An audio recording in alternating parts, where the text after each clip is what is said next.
Our next presenter is Dr. Zohar Gvirtzman from the Geological Survey of Israel, who will talk about development of the Levant continental margin alongside the Africa-Arabia breakup. Dr. Gvirtzman is a tectonostratigrapher who earned his PhD from Hebrew University in 1997 while studying with Tzvi Garfunkel the vertical motions related to magnetism. From then he moved on to do a postdoc in Stanford with Professor Amos Noor about geodynamics of back-arc basins in the Central Med. His first years at the Geological Survey were dedicated to studying the relationships between sedimentary basins and seismic hazards. Since then, he has established a seismic interpretation lab and served as the head of the stratigraphic division for the past 5 years. In recent years, he has focused on Levant and Middle East geology, and I personally had the honor of having Zohar as my PhD advisor along with Tzvi, so I'm privileged to introduce. So I know that it's a hard hour after lunch, so I'll speak loud and fast. And I want to acknowledge before that a group of people that the co-authors of the paper which I'm going to present right now. And the first figure is the figures that Josh prepared in his PhD. So I think that today it's well recognized already. It wasn't so just a few years ago. So we now recognize that the more than half of the sedimentary section in the Levant Basin is very young. That is less than 35 million years. However, the basin itself is not young. Just as Tzvi Garfunkel explained us, it is probably, if we take the ages from onshore data, it probably started drifting in the Permian, Triassic, or Jurassic. So for a long time it did not accumulate so much sediments, and then 35 million years ago, something happened. If we plot just raw data, thickness versus time, we get this nick point where a sedimentation rate increased in an order of magnitude. And I stick to the number 37 MA because this is the age of the base Sakia group unconformity, the transition from middle to late Eocene. So that's why I'm using, but it's not very important whether we say 35, 37, even 30. So the aim of my talk here is to try to understand what happened 35 million years ago and what happened since then. So I'm going to try to give you an overview about the general or the major tectonic processes that happened in the entire neighborhood that is in the Middle East Levant region. So just in brief, we know that at that period, a new plate was born, the Red Sea opened, so we have a continental breakup.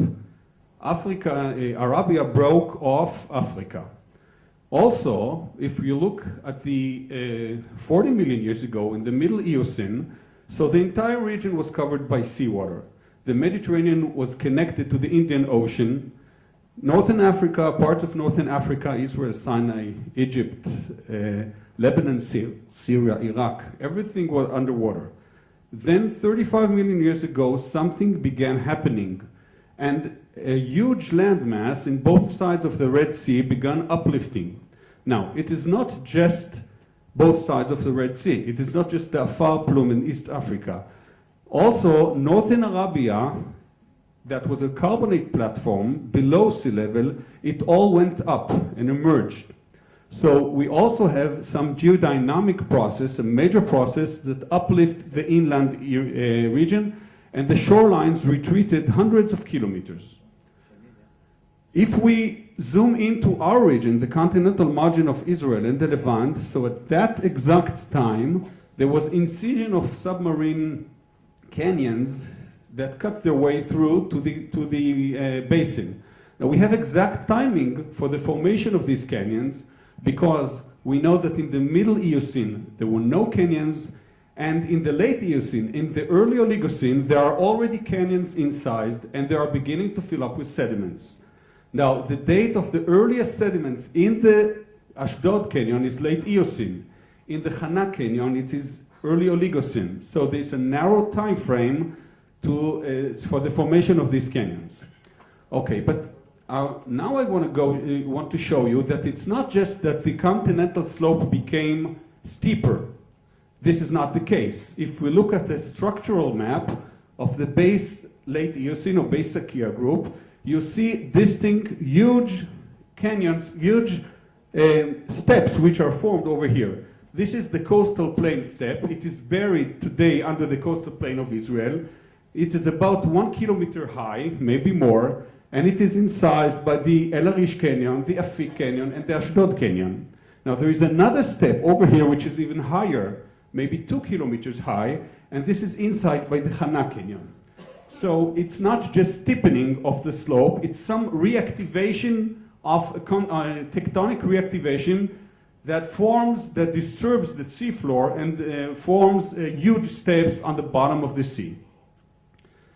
So to sum up, we have continental breakup, inland uplift, steep steps along the margin, submarine canyons, a lot of siliciclatic transport into the basin, and rapid deposition. Of course, in this sequence, we also have huge gas fields formed, and this is the reason why here today. So my talk, I will divide the talk to two parts. The first will be a continental plate tectonic parts, in which the main argument will be that the Levant passive margin, they were passive margins for tens of millions of years, just Tzvi said, and they were reactivated during the continental breakup. The second part of the talk, I'll try to explain why the basin is subsiding and while the entire neighborhood is uplifting. So let's begin with the first part. It is most of the things I'm going to show you is published in two papers. And I want to begin with looking at the boundaries of the Arabian plate, particularly the Dead Sea Transform. This plate boundary about the segment of about thousands of kilometers with our backyard, we know the landscape. But if we step back in history to the Oligocene, about 25 million years ago, we know that the Red Sea was already rifting, and the rift propagated to northern Sinai to Suez, and there was already convergence in the north, but the Dead Sea Transform was still not there. So what connected these 2 points 25 million years ago? This is a 1,000-kilometer segment, and what was the plate boundary, northwest plate boundary of the Arabian plate? We'll zoom in here, and I'm not going to get into details. A lot of works have done here. We see that many of the geological surface geology stops somewhere in northern Sinai and do not propagate all the way to the Mediterranean. Now, this is one paper for Steckler and Penry from almost 30 years ago. They tried to give a mechanical explanation. They said that the rift was propagating thousands of kilometers, tearing the lithosphere. However, when it got to a strength boundary, when the lithosphere became too strong to yield, so it stopped. It stopped for a while, quite a long while, about 10 million years, maybe 15, and then the lithosphere yielded along a different path, and the Dead Sea Transform took all the motion. That is, the boundary of the plate jumped inland. To this story, I want to add some data. I want to add data from the offshore region. And I'm going to show you that we have evidence for a crustal scale Oligocene fault zone, which we call the continental margin fault zone. We also went to the literature, saw some publication here of the Nile Delta flexural zone on hinge zone, and they are all the same age. We have also some hints for strike slip motion, and the hypothesis which I'm going to present is that an incipient plate boundary developed along the continental margin, accommodating about 10 kilometers of motion, which is the opening at the northern tip of the Suez Rift. This is the early stage of rifting, and to be very schematic and short, the argument is something like this. First stage of rifting, Suez Rift is rifting, and about 10 kilometers of motion is accommodated along the continental margin, which are being reactivated. Then it fails, and the motion is taken by the Dead Sea Transform. So the continental margin is a failed transform fault that existed about 10 million years. That's quite a long time. Now, this is the hypothesis. I want to show you some seismic data. I'll begin with this seismic line over here, A prime. So let's see the seismic section. Here is in the Levant Basin, a layer cake stratigraphy, well organized. I want you to pay attention for the red marker. This is the Beis Sakia group, 37 MA. Now, we are moving landward, and this is a shear zone, the red reflector jumps about 2 kilometers in height, and we have a shear zone. And moving eastward again, we get another block, well-organized block, some deformation, cirque arc folding, and altogether we have 2 blocks in the 2 sides and a shear zone. Now the shear zone is, there are faults, bounding faults, and the faults converge at depth, forming some kind of a flower structure. Here is another section showing the shear zone, 2 blocks, and the shear zone in between with a flower structure. And another. Now, before I zoom in to show you more seismic data, I just want to say something about the terminology.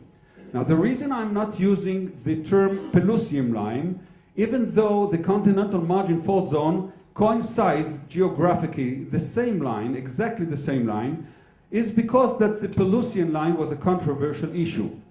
Tzvi Ben Avraham, David Niv, John Hall, people that are sitting here, some of them sitting here, they suggested many years ago with great intuition to see that something is happening in the old seismic data.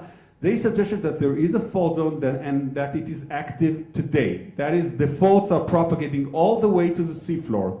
However, Tzvi Garfunkel, both pioneering studies, both sitting here today, and Tzvi suggested that all the deformation at the seafloor is all related to salt motion. Now, I want to show you that these faults exist, but they do not propagate all the way to the seafloor. You see here in the new seismic material, you see the faults, how they converge, you see the faults bounded between, you see the red reflector, the base Akira group, which is still deformed, and in some places faulted, but the faults do not propagate all the way down. You see here the very nice onlapping of this strata. And I'll show you some more cross sections over here with no interpretation.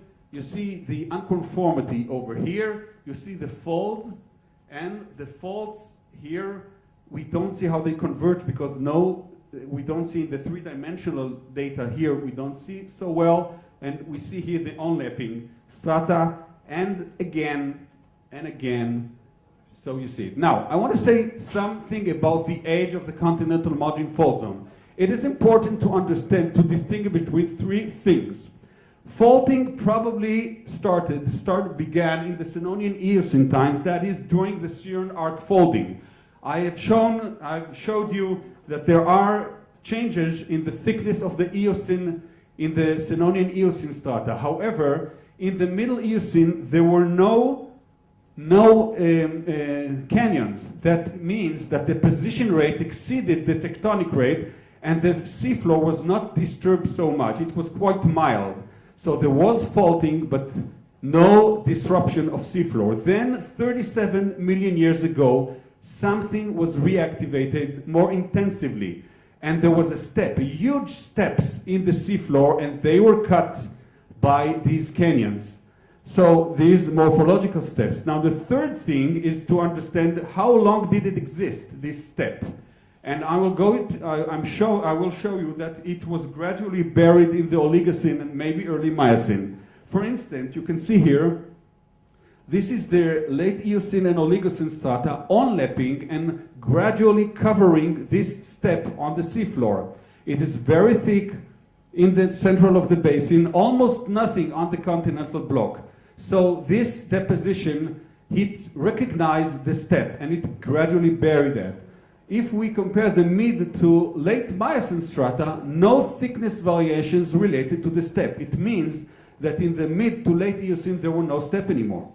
So somewhere in the Oligocene and early Miocene, the step was terminated, was buried. Now, I don't have seismic data from Northern Sinai, but looking at the literature from a few years ago, you see here the hinge zone on the flexural zone, however they call it, same age, very thick Oligocene and Miocene section in the basin, very thin on the continental block. So, I'm coming back to the kinematic model I'm suggesting. Something began to happen in the late Eocene. The formation of compressional formation of steps. I did not talk about this step, I talked only about these 2 steps. Now, when the Red Sea is propagating and coming to the northern tip of Suez, so the 10 kilometers of opening here is accommodated by an incipient transformer plate boundary that accommodates about 10 kilometers of motion. Then there is a transition period between the mid-Miocene and early Pliocene. The Dead Sea transform is already operating, and there is some faulting over here. I did not get into details about Miocene faulting here in the Or Akiva fault. However, it is at this stage the Sinai subplate is surrounded by faulting and deformation from all sides. And then luckily today, the deep-seated tectonics do not exist anymore in our coastal plain. We don't have very strong earthquakes over here, and the entire motion is taken by the Dead Sea transform. One exceptional block is the northern Israel-Lebanon block, which is an independent block surrounded by faulting from all sides. And if we look just on one offshore seismic data from offshore Lebanon, we see that the kind of thinking of the Pelusian line is still valid over here. Here you see deep-seated faults propagate all the way to the seafloor, and you cannot distinguish between deep-seated faults and fault and salt tectonics. Okay, so to conclude the first part of my talk, I'm suggesting that the Levant passive margin was reactivated, that the continental margin fault zone was an incipient transformal plate boundary that existed 10 or 15 million years. It's quite a long time, and it accommodated about 10 kilometers of motion.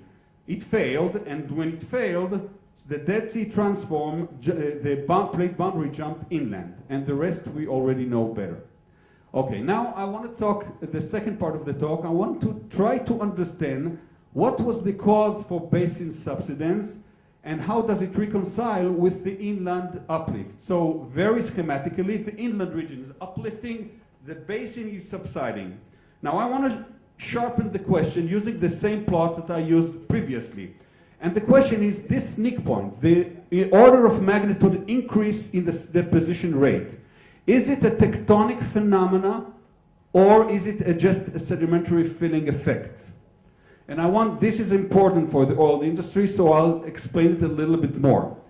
Let's say very schematically we have this 6 kilometer of deposition of sediments with the 37 MA unconformity at the base and 1.5 kilometers of water above it.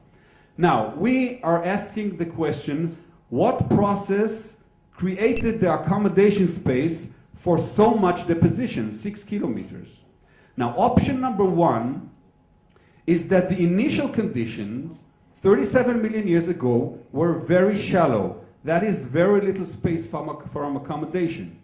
If this is correct, if this is the case, so in order to make space for sediments, we need tectonic-driven subsidence. On the other hand, option number two is that the initial conditions were deep waters, just as Zvi hinted right now. And if we have a pre-existing accommodation space, all you need in order to get sedimentation is just to supply sediments. You supply sediments, the sediment has a heavy load, isostatic adjustment, and you have enough space for creating the sedimentary section. Now, the difference between these two options is very important for the oil industry, because if you have to worry about tectonic subsidence, so you involve thermal mechanism. If you involve thermal mechanism, for instance, extension in 35 million years ago, you need to worry maybe the hydrocarbons are overcooked, maybe they were ruined, maybe they were heated.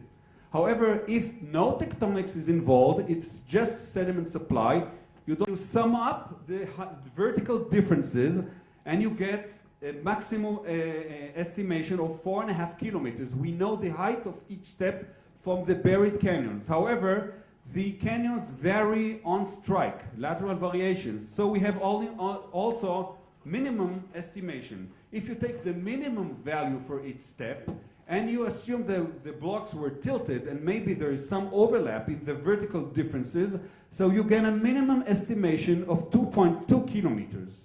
In any case, this is quite a deep water. Now, we had another attempt trying to reconstruct the paleobathymetry before the formation of the steps. Let's step back in history to the Middle Eocene here. We have a mild seafloor, no canyon incision. We know water depth on land. Now the sea here went all the way to the Saudi Arabia. Water depth on land was, let's say, 100, 200, 300, maybe 500 meters. Doesn't really matter. We want to calculate, try to estimate what was the water depth in the deep Levant basin 200 kilometers away. So we use some isostatic considerations. We need to know the thickness of the crystalline crust. We know it. It's not very different from today. So we have this estimation. We need to know the thickness of the sediments. We can backstrip, we can decompact, we can have the sediments thickness and the density. Now, what we do not know is whether there were some changes in the mantle lithosphere. Here we use some assumptions. We know that the last thermal perturbation was in the early Cretaceous. In the Middle Eocene, we were already 80 million years after this thermal perturbation. So the lithosphere is not in a full thermal equilibrium, but it approaches a thermal equilibrium, and we can assume that the lateral changes in the mantle lithosphere are very small. In other words, instead of balancing these two isostatic columns, we can assume isostatic compensation at the base of the crust, and we make our calculations. We take minimum values for density, thickness, whatever, I'm not going to get into details, and maximum values, and we get that the water depth, calculated water depth, is between 2 kilometers and 3.5. Not very different for a few million years later when the steppes were formed. In any case, a deep basin. That is, we are closer to option number 2. In other words, you can relax in your chairs and don't worry about overheating of the sediments. But this is just some arm waving. We did some more accurate work. We backstrip 13 wells onshore and offshore. You see here, and this paper is now in press. In a few weeks it will be in press, and it will be online. This is one example from the Hulda well, from the Judea foothill region. You see here the decompacted curve, the sediment unloaded curve over here, and we add the paleobathymetry, and we have, from the Middle Eocene to today, we have uplift. Now, I'll give you an example from 4 wells, the mountain, the foothill, the coastal plain, and the continental shelf. Now, we can see that in all cases, we have this uplifting from the Eocene to today, uplifting. Now, this is something that we have to explain. I'm finishing the word. This is something that we have to explain. How come I'm talking about tectonic-driven uplift in the Yam West well, in the shelf? Because this heat accumulated about 2.5 kilometers of sediments. So why am I talking about uplift? So here we have to explain the following. There are two competing forces. On one hand, the sediment loading. It is pushing everything, the lithosphere, downward. On the other hand, there is a counteracting, uplifting force resisting this load. So the tectonic-driven force is uplift, and the water was very deep. Today, the water is shallow there.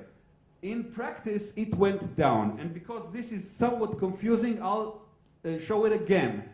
Look very schematically. The actual motion of the basin were inland uplift and basin subsidence. However, if we ask the following question, what would happen if tectonic works alone with no sediments at all, so we get uplifting force in the mountain, foothill, coast, shelf. Even in the shelf, continental shelf. Now, there is uncertainty in the deep basin. 2 years ago, I presented some gross estimation about what happens in the deep basin. I don't want to do that because some of the companies here have more data about the deep section in the basin. However, you can see here that our estimation is that tectonic-driven motion here is minor. Okay, so we ask why basins subside, and we answer because of loading, not thermal mechanism. So, to conclude, the part 2, rapid subsidence in the Levant Basin mostly results from sediment loading and no need to impose a tectonic or thermal mechanism. And 2 short conclusions. The Levant passive continental margin was reactivated transformally, and rapid basin subsidence was driven by sedimentary loading, no need to impose tectonic-driven subsidence. Thank you.